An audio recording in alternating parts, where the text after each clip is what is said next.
Connaissance. Recherche. Sciences. Dessin, mathématiques. Théorie. Physique. Philosophie. Conférences. Archéologie. Nature.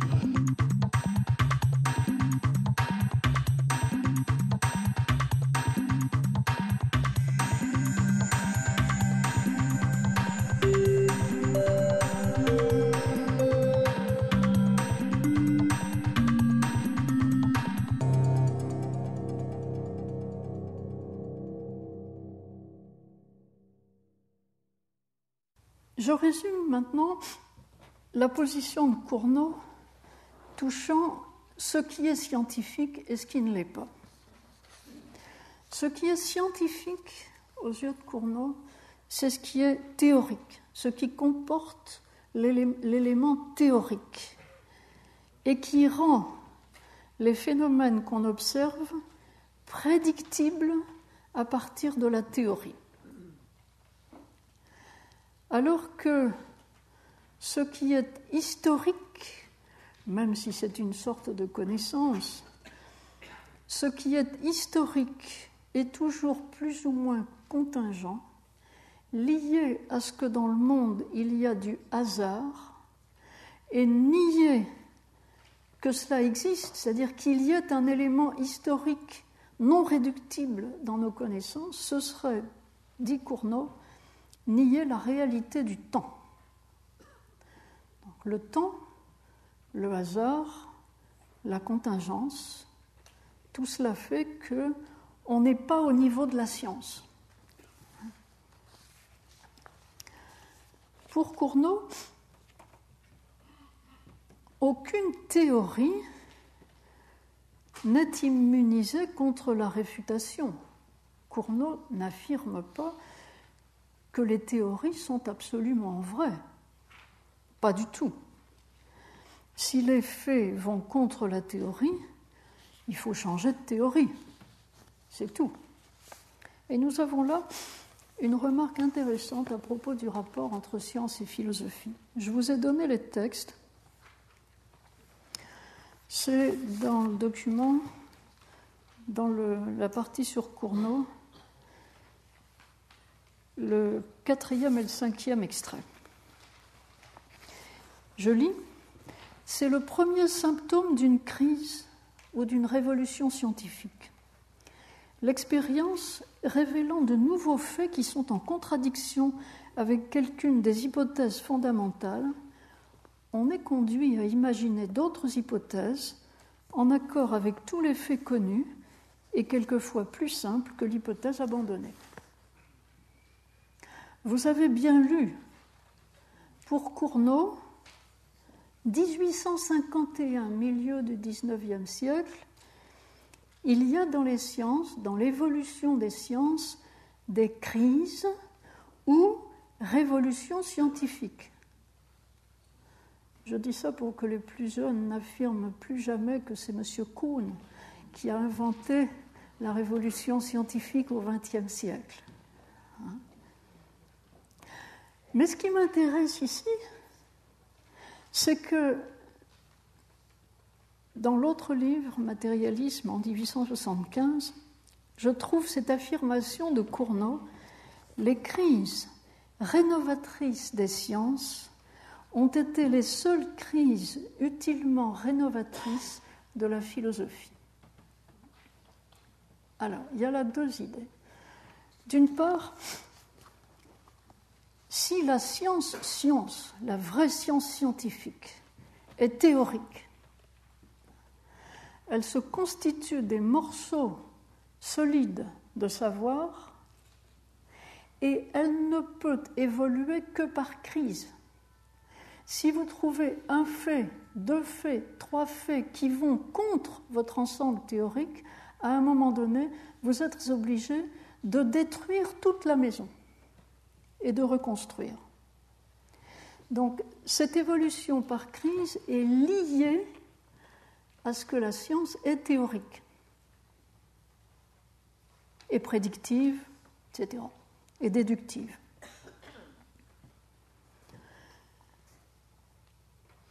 L'autre idée, c'est que ces crises dans les sciences entraînent des crises dans la philosophie et que ce sont, au fond, les seules crises philosophiques intéressantes. Il pense certainement à la crise dans la philosophie qu'a entraîné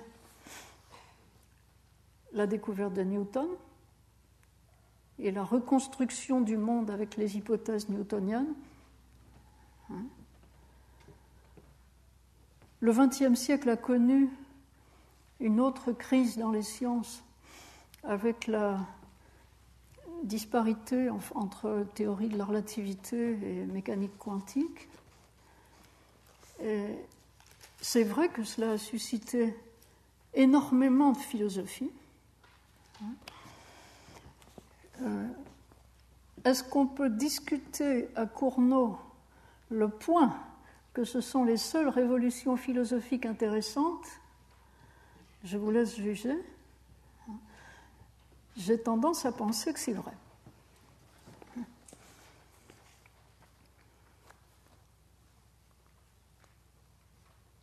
Est-ce que ça peut aller dans l'autre sens? C'est-à-dire, est-ce qu'une crise dans la philosophie peut entraîner une crise dans les sciences? Non, vous dites? Je laisse la question ouverte. Et je reviens à l'élément historique. Je parlais là de l'élément théorique dans la science, qui apparemment est l'élément solide. Je reviens à l'élément historique. L'élément historique fait intervenir le hasard et tout le monde sait que Cournot définit le hasard comme rencontre de séries causales indépendantes. Séries causales indépendantes. Et tout le monde connaît l'exemple. Je sors faire une course, j'ai mon projet, j'ai ma ligne rationnelle d'action. Et puis ce jour-là, il y a du vent, une tuile me tombe sur la tête. Le niveau de réalité météorologique et le niveau de ma réalité d'individu humain sont des niveaux différents, pas forcément concordants dans l'univers. Et c'est la rencontre de deux séries qui produit l'événement fortuit, l'événement historique. Quand vous lisez ça, vous vous dites, mais est-ce qu'il n'y a pas un élément historique aussi dans la série causale? Parce que là, on vous dit, l'élément historique, il est au croisement de deux séries causales, mais on n'avait pas parlé de causalité jusque-là. On avait parlé de théorie dont on pouvait déduire tel événement ou tel autre, tel aspect de la réalité. Qu'est-ce que c'est qu'une série causale? Je pense que, à ce point de la réflexion en philosophie des sciences, milieu du XIXe siècle, il y a une sorte de mélange qui existe toujours aujourd'hui, en réalité souvent au moins. Il y a une sorte de confusion entre l'enchaînement déductif, l'enchaînement des propositions dans un raisonnement, et l'enchaînement causal, c'est-à-dire l'ordre cause-effet qui devient la cause d'un autre effet, la cascade, la série causale, qui n'est pas une série de pensées, qui est une série entre des événements réels. Et postuler que la structure de la série déductive des propositions dans un raisonnement est identique à la structure d'une série causale, c'est-à-dire d'une cascade d'événements dans la réalité, ça c'est un postulat monstrueux. Au moins il faut reconnaître que c'est un postulat. Je pense que c'est un postulat faux. Or, ce qui me déconcerte, et c'est la question que je pose à Cournot, c'est que Cournot, qui a rédigé un traité des probabilités, avait tous les outils, probabilité statistique, tous les outils d'analyse du réel qui auraient pu lui permettre, qui lui ont permis dans des cas particuliers, d'analyser des liens causaux, d'analyser la solidité, de tester la solidité d'un lien causal, etc. Et néanmoins, il reste dans une certaine confusion touchant la nature de la série causale. C'est-à-dire, d'un côté, là où il y a éléments historiques dans les sciences, il confie à la philosophie ce qu'il ne veut pas donner à la science. Éléments historiques, ce n'est pas scientifique. Alors, on est dans la spéculation philosophique. Et d'un autre côté, la série causale a l'air de pouvoir passer du côté de la science, mais ce n'est jamais affirmé clairement. Alors, je le répète, la série causale n'est pas une série de pensées, c'est une série d'événements réels.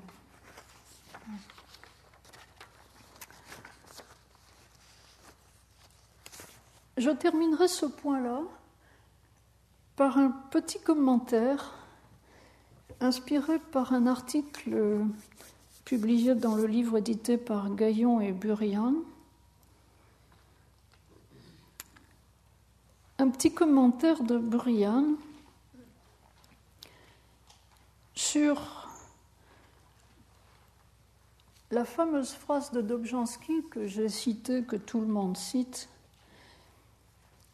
à savoir « Nothing in biology makes sense except in the light of evolution ». Rien dans la biologie ne fait sens, n'a de sens, sinon à la lumière de l'évolution.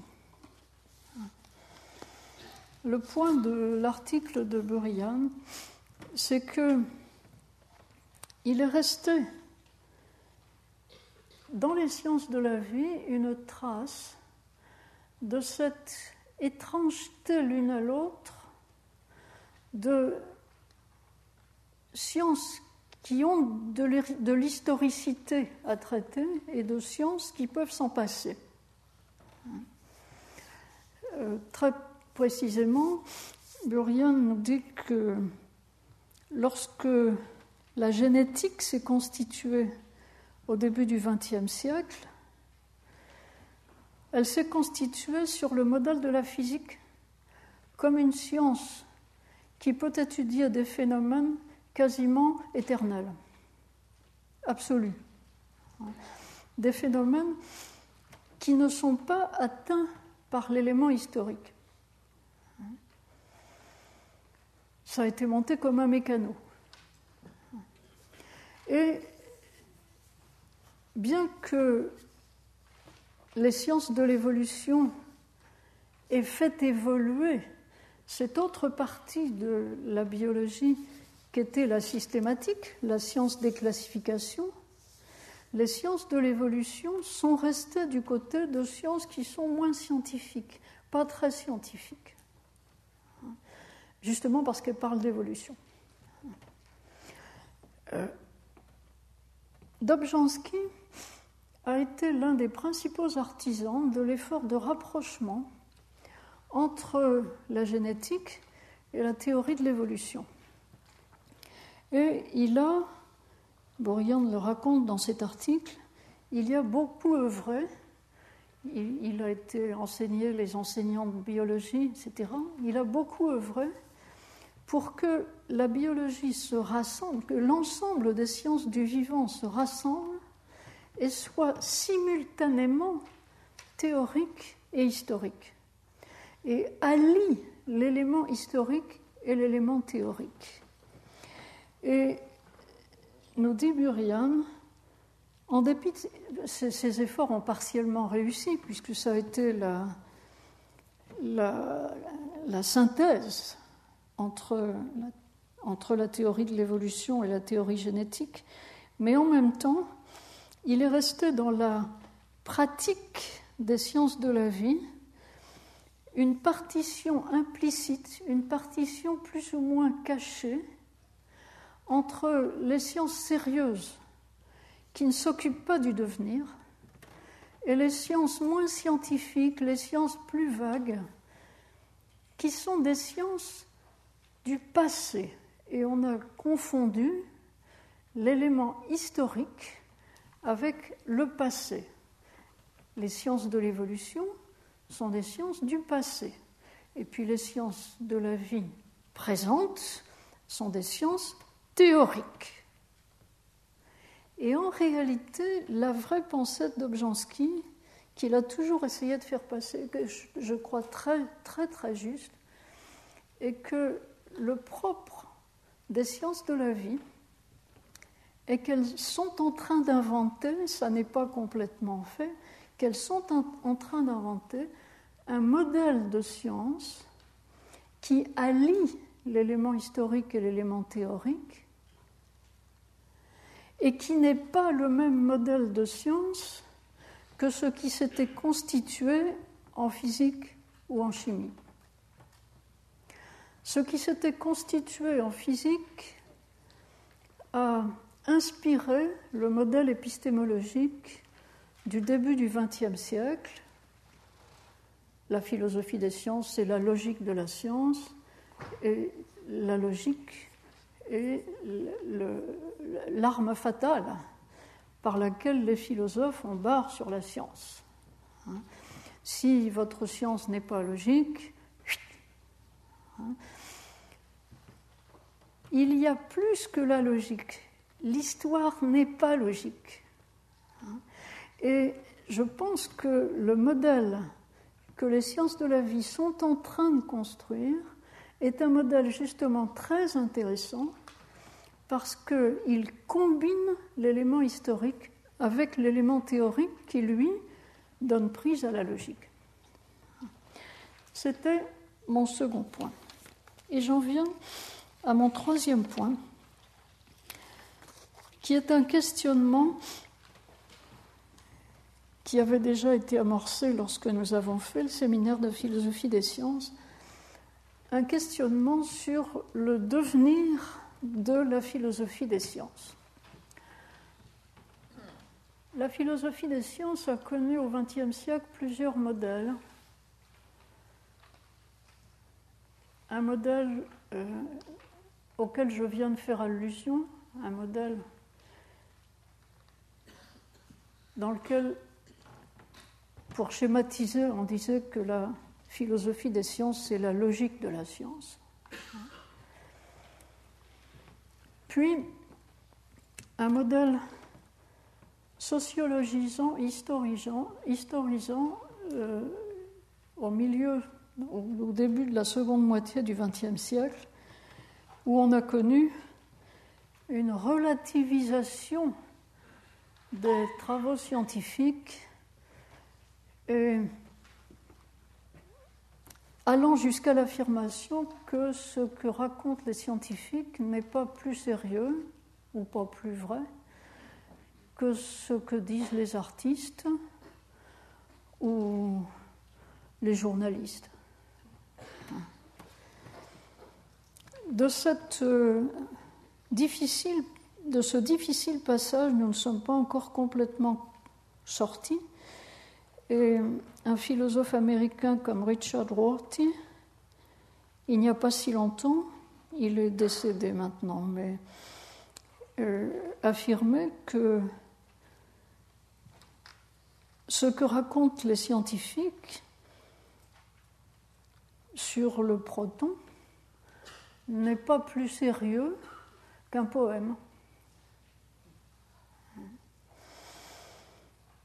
C'est un jeu de langage comme un autre.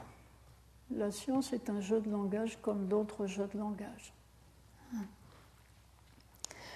Sur le continent européen, nous avons été relativement protégés de cette vague relativiste ou constructionniste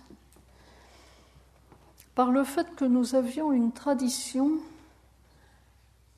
HPS Histoire et philosophie des sciences une tradition qui voulait que le philosophe des sciences soit toujours en même temps historien et se prémunisse contre la péremption de ce qu'il affirme par le fait qu'il choisit d'étudier une période ancienne de la science, période ancienne, donc un élément historique, mais avec des documents et des archives qui permettent de reconstituer correctement l'histoire, et une analyse philosophique sur ces témoignages du travail scientifique qui était, si on peut dire, qui va en terrain solide. Néanmoins, comme je le disais en commençant, la péremption menace celui qui travaille de cette manière. Nous avons récemment essayé de repenser la manière dont Georges Canguilhem avait fait de la philosophie des sciences de la vie. Et on ne peut pas refuser la constatation que Canguilhem a fait ses études médicales au moment de la Seconde Guerre mondiale, un moment où il a connu une médecine encore très artisanale, et même s'il s'est tenu ensuite au courant de l'évolution de cette médecine, la vision qu'il fait passer dans sa thèse de médecine sur le normal et le pathologique est très imprégnée de cette ambiance d'une médecine encore artisanale, traditionnelle, peu scientifique.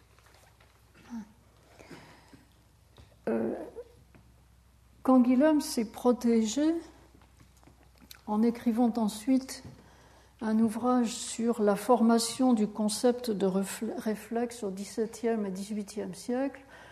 Ça, c'est du solide pour une fois. L'histoire est du solide, et ça ne se périme pas. De même, si on pense à un autre philosophe comme Raymond Ruyère, qui s'est initié à la biologie pendant sa captivité durant la Seconde Guerre mondiale. Il a été 4 ans prisonnier en Allemagne et à cette occasion, il a suivi les cours d'Étienne Wolff.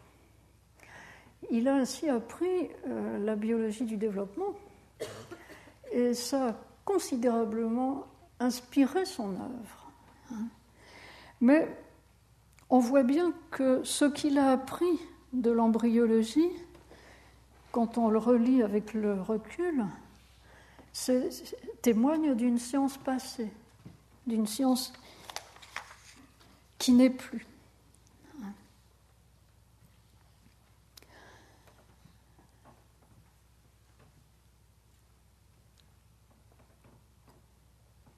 Jacques Merleau-Ponty, dans sa thèse, avait réfléchi sur le principe de relativité. Et Jacques Merleau-Ponty, qui a été le patron de ma thèse d'État française, insistait sur le fait que le cogito, ou l'époqué, ou quel que soit son nom, l'acte par lequel on entre en philosophie, n'est pas solipsiste.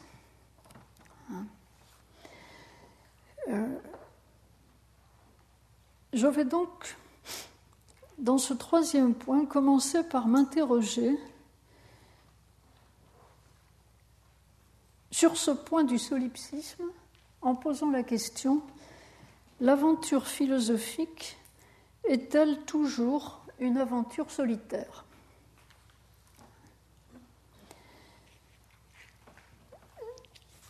Je vous ai retrouvé 2 petits textes qui montrent comment d'éminents philosophes se sont lancés dans la philosophie avec l'ambition de balayer l'ensemble du savoir existant et de tout reconstruire par eux-mêmes tout seuls. Descartes d'abord. Descartes, dans le discours de la méthode, c'est un texte très connu. Descartes écrit ceci: « Je m'avisais de considérer que souvent il n'y a pas tant de perfection dans les ouvrages composés de plusieurs pièces et faits de la main de divers maîtres qu'en ceux auxquels un seul a travaillé. Ainsi voit-on que les bâtiments qu'un seul architecte a entrepris et achevés ont coutume d'être plus beaux et mieux ordonnés que ceux que plusieurs ont tâché de raccommoder en faisant servir de vieilles murailles qui avaient été bâties à d'autres fins. » Moi, Descartes, au XVIIe siècle, je me dis, je vais tout reconstruire, je suis l'architecte de la philosophie et des sciences. Je vais tout reconstruire parce que ce qu'un homme fait seul est plus cohérent, mieux construit que ce que fait une collectivité. Ce qui est étonnant n'est pas tant que Descartes ait eu cette ambition. Ce qui est étonnant, c'est que cette ambition a été reprise au XXe siècle par Edmund Husserl. Husserl, dans les cours qu'il a donnés à la Sorbonne en 1929, reprend explicitement le projet de Descartes. Je le cite: « Quiconque veut vraiment devenir philosophe devra, une fois dans sa vie, se replier sur soi-même et, au-dedans de soi, tenter de renverser toutes les sciences admises jusqu'ici et tenter de les reconstruire. »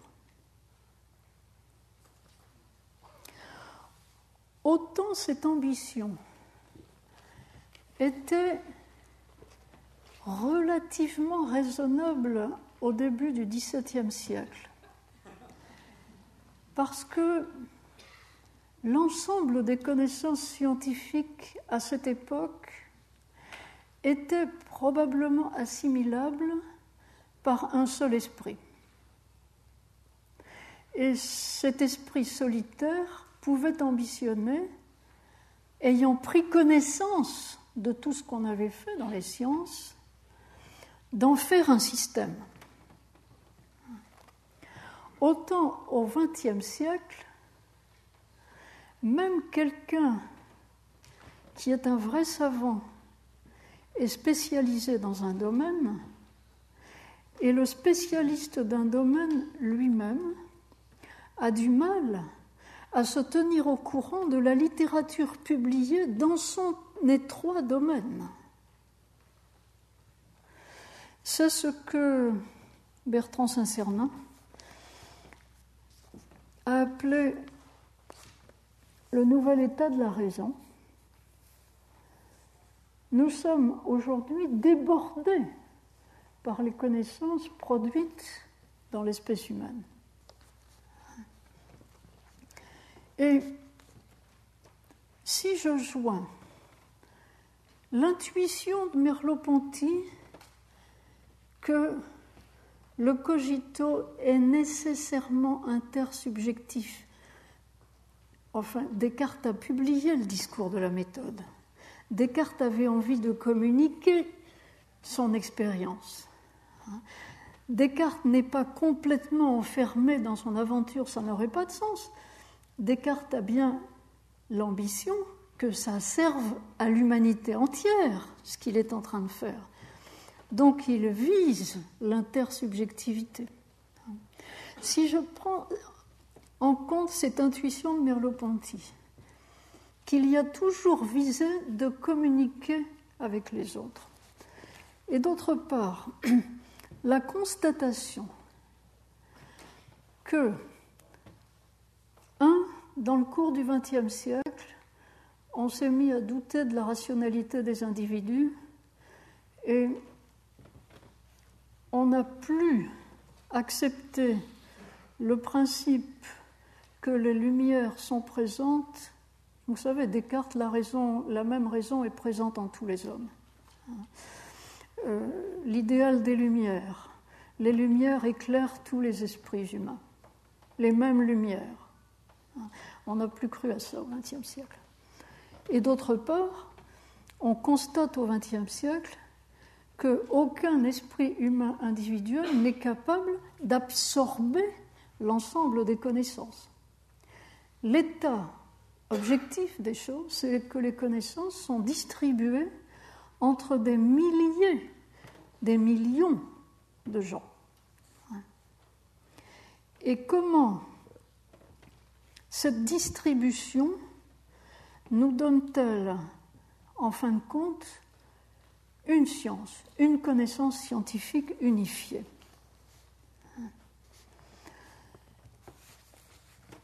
La surabondance des publications scientifiques a entraîné récemment l'émergence dans certains groupes, comme je cite la collaboration Cochrane, parce que je connais mieux ce qui se passe du côté de la médecine ou de l'épidémiologie.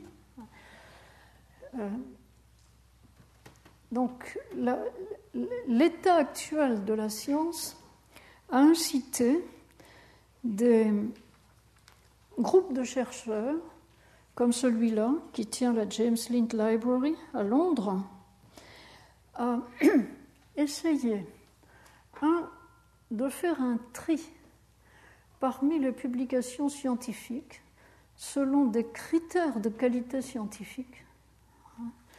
Et la banque de données mise à disposition des médecins par la James Lind Library est une banque de données avec filtre. Et les articles jugés mauvais par eux sont des articles qui ne passent pas le filtre. Donc, quand vous voulez vous renseigner sur l'état de la science sur une question particulière, vous allez puiser dans cette banque. Vous n'avez pas tout ce qui s'est publié sur cette question. Vous avez un écrémage qui est censé vous donner le meilleur de la science. Et d'une. Et d'autre part, ce même groupe insiste maintenant sur l'importance de faire des synthèses de la science, des synthèses des connaissances à un moment donné. La constitution de ces synthèses n'est pas facile. Il ne faut pas croire qu'il suffit de mettre les articles les uns au bout des autres et puis que ça vous donne la science. Traditionnellement, la fonction de synthèse était laissée, c'est pas gentil de dire laissée, confiée aux professeurs. Les professeurs de sciences naturelles se chargeaient d'écrire des manuels qui donnaient la synthèse des connaissances dans la discipline. Et quelquefois, quand on lit ces manuels des années 50 ou 60, on a honte de ce qui a pu être enseigné. Mais c'est idiot, c'était l'état de la connaissance alors. Il n'empêche,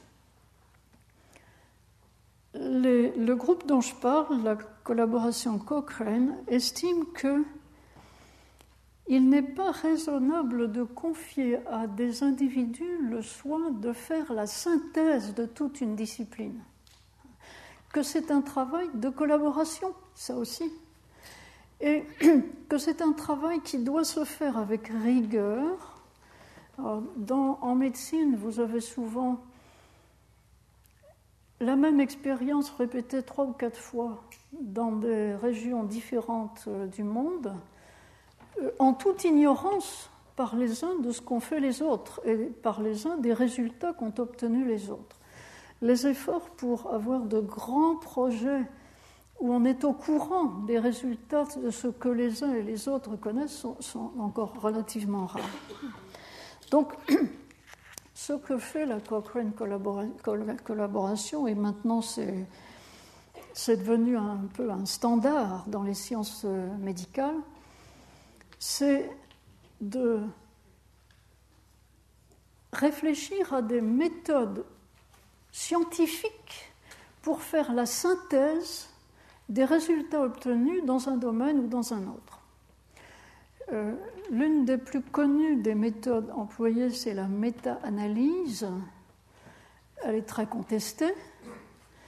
Et le fait qu'elle soit très contestée m'amène à dire ce que je voulais dire, c'est que la fonction de tri des articles jugés bons scientifiquement et moins bons, la fonction de tri et la fonction de synthèse, ce n'est pas de la science du premier degré, ce n'est pas de la science du terrain, c'est de l'épistémologie, ou du moins ça suppose une position épistémologique choisie par les gens qui le font. Et cette position épistémologique n'est pas évidente à prendre. Donc la philosophie est en train de s'introduire sur le terrain par ce biais, me semble-t-il, la philosophie des sciences. Ce que j'ai dit jusque-là a l'air de présupposer que les scientifiques produisent essentiellement des articles, c'est-à-dire du papier, c'est-à-dire des énoncés, des propositions dans un langage. Les scientifiques ne produisent pas que des énoncés. Les scientifiques produisent des êtres. Dans les sciences de la vie, on produit des animaux transgéniques. Ce ne sont pas des énoncés, ça. Dans les sciences de la vie, on produit des traitements qui ont des effets sur des personnes malades. Ce ne sont pas des paroles, ça.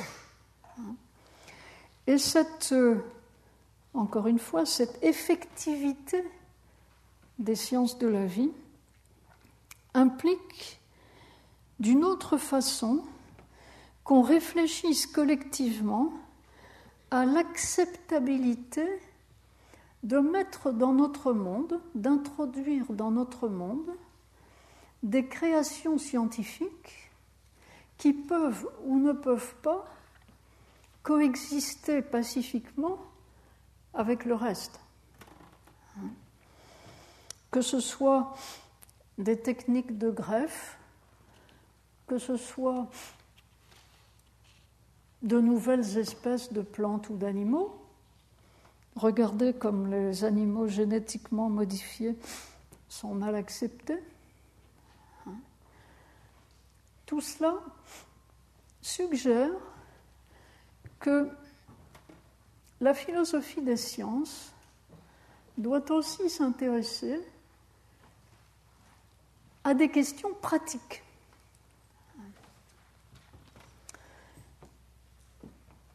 Dans les années 1960 ou le début des années 1970, les philosophes des sciences, qui pour la plupart avaient été formés dans la ligne de la philosophie des sciences, c'est la logique des sciences, ont été massivement sollicités pour faire partie de comités d'éthique. Ça m'est arrivé aussi au début des années 80, parce qu'on était un peu en retard sur les États-Unis. Et on n'était pas du tout préparé à ça. La première fois que Paul Ricoeur m'a demandé d'écrire un article sur sciences et éthique, je n'ai pas vu du tout ce que ça pouvait vouloir dire. Je me suis instruite de la littérature publiée en langue anglaise et j'ai compris que c'était un vrai sujet. Je ne pensais pas que c'était un vrai sujet. Il y a donc aussi, dans la philosophie des sciences, actuellement, une ligne de philosophie pratique. Maintenant, est-ce que la philosophie des sciences sera amenée, et c'est la dernière question sur laquelle je veux m'étendre un peu, est-ce que la philosophie des sciences va suivre les sciences et devenir coopérative, collaborative?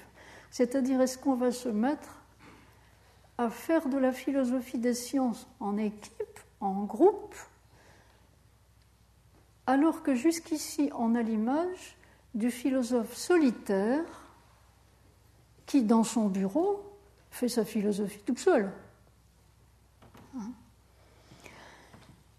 À cette question, je n'ai pas de réponse complète, et l'avenir nous dira si c'est possible, mais je note deux choses.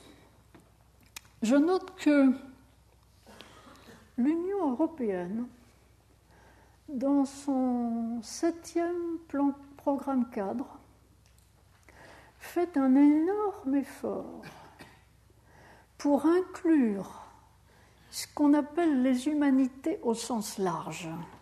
Les humanités au sens large, ce sont les artistes, les littéraires, les sciences humaines et sociales et la philosophie. L'Union européenne fait un énorme effort pour amener ce groupe des humanités dans le courant de la recherche européenne en la mettant au niveau, cette recherche, de la recherche scientifique européenne.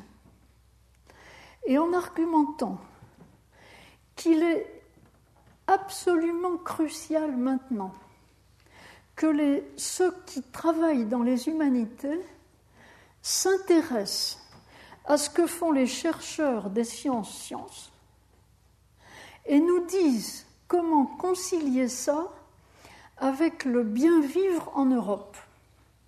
Autrement dit, on demande à ceux qui font de la recherche dans les humanités qu'ils réfléchissent ensemble à ce que nous voulons faire de la communauté européenne globale, quel type de vie, quel modèle de vie nous voulons atteindre et quelle place, ce qu'on appelle la RDTS, recherche et développement scientifique et technologique, quelle place cela doit avoir dans une société telle que nous la souhaitons.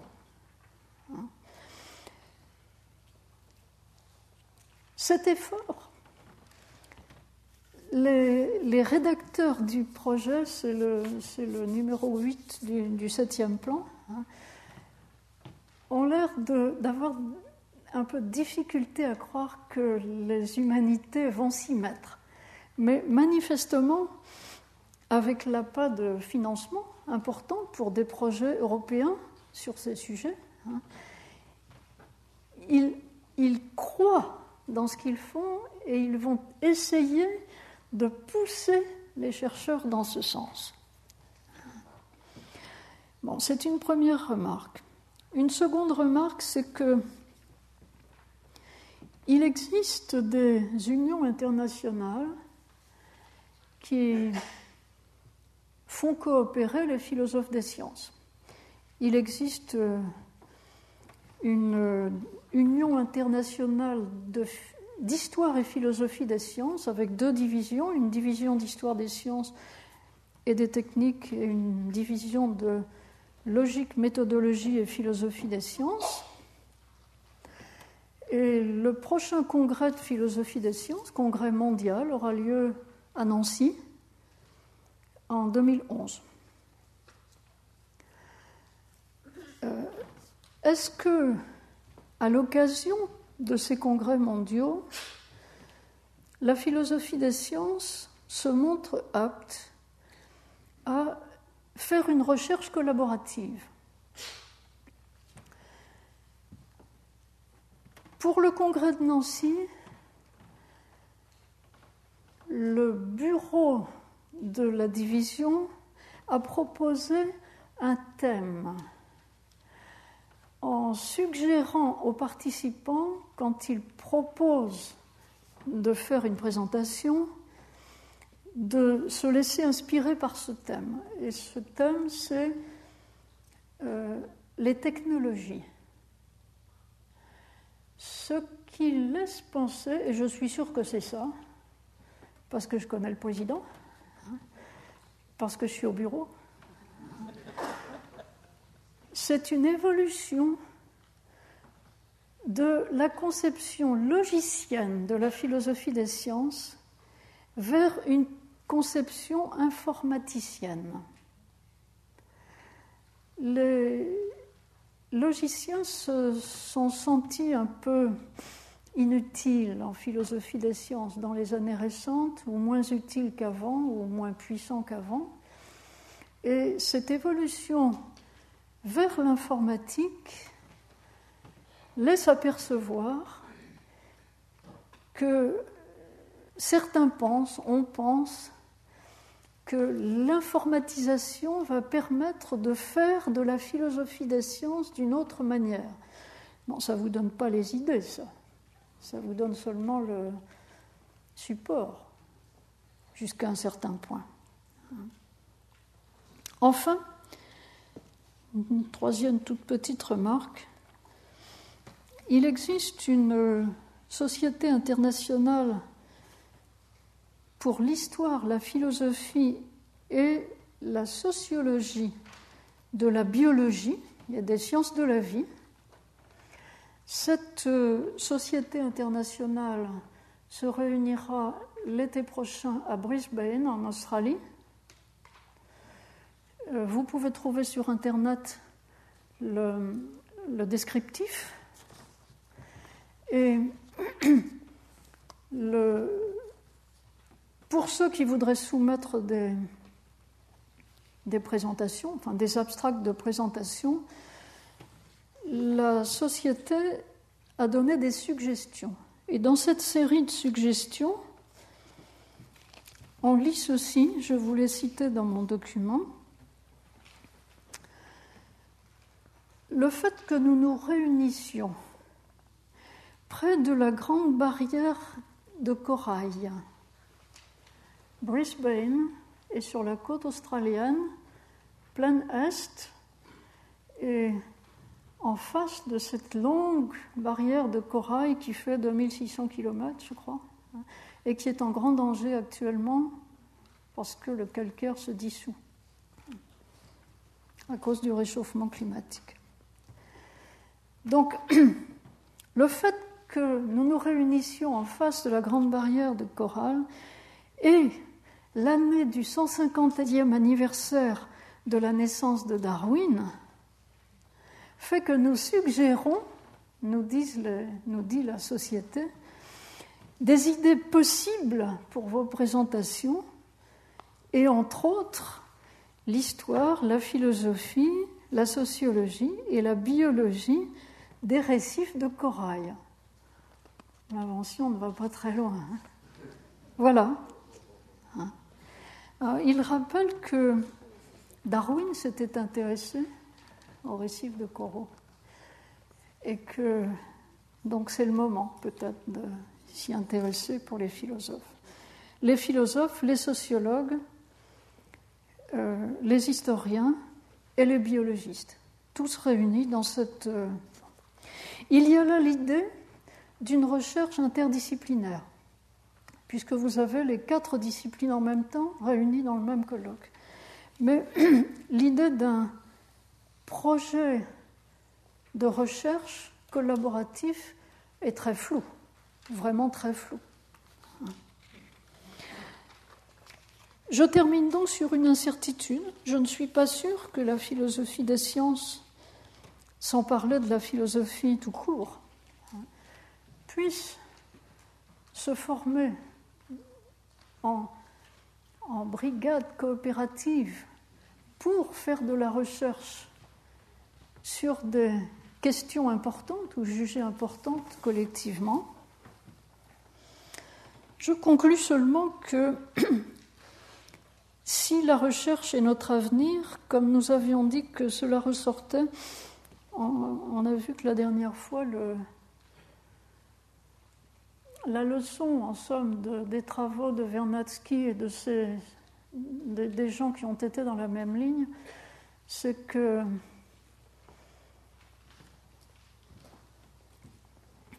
nous sommes en train d'exploiter la biosphère terrestre. Nous atteignons des limites où nous nous mettons nous-mêmes en danger dans cette exploitation de la biosphère terrestre. La solution, c'est que nous réfléchissions davantage et tous ensemble. Et donc, nous avions dit qu'on peut interpréter dans ce sens la montée d'une conscience planétaire, d'une conscience du danger et en même temps d'une conscience que ce qui est intéressant, c'est de prévoir l'avenir et peut-être de le construire, justement. L'avenir de l'humanité serait la construction de son propre avenir. Et c'est une nouveauté dans l'histoire de l'humanité tout de même, d'avoir le pouvoir de construire son avenir. Bon, si, dans cette perspective, la recherche fait partie de notre avenir, alors la complexité créative, mais en même temps mobile, fluente, d'un monde en évolution, appelle sûrement une approche en évolution, en devenir et souple de notre propre action. J'ai oublié de mentionner tout à l'heure quelque chose qui m'avait bien amusé. J'ai parlé des dogmes. Et le premier dogme que j'ai appris en biologie, c'était un gène, une protéine. Et j'ai commencé de lire le livre de Piatigorsky, où je vois qu'il se joue de ce dogme et qui dit un gène, une protéine. Il y a longtemps qu'on a compris que le même gène fait des choses différentes, les protéines se rattachent à plusieurs gènes. Oh là là, c'est compliqué. Et Piatigorsky écrit: